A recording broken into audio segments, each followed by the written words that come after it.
Are you trying to find the best video editing app? Today we are comparing InShot and VN. Both are popular choices, but which one is right for you? InShot and VN both help you edit videos easily. They let you trim clips, add music, and apply filters. So, what makes them different? Let's start with InShot. This app is very user friendly.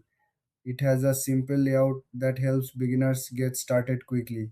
You can add text, stickers, and even create collages.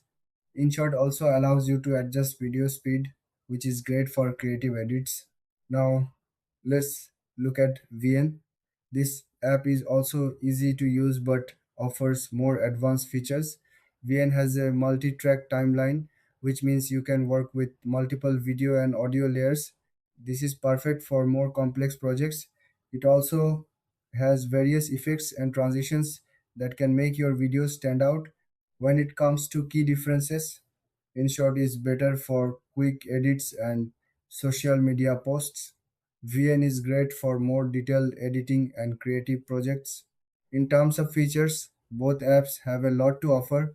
InShot shines with its user friendly interface and fun stickers. VN, on the other hand, provides advanced editing tools and a more professional feel. As for pricing, both apps are free to download. InShot has some features locked behind a paywall, while VN offers most of its features for free. So, which one should you choose? If you want something simple and quick for social media, go with InShot. But if you are looking to dive deeper into video editing, VN is the better option. If you found this comparison helpful, please like and subscribe for more videos like this.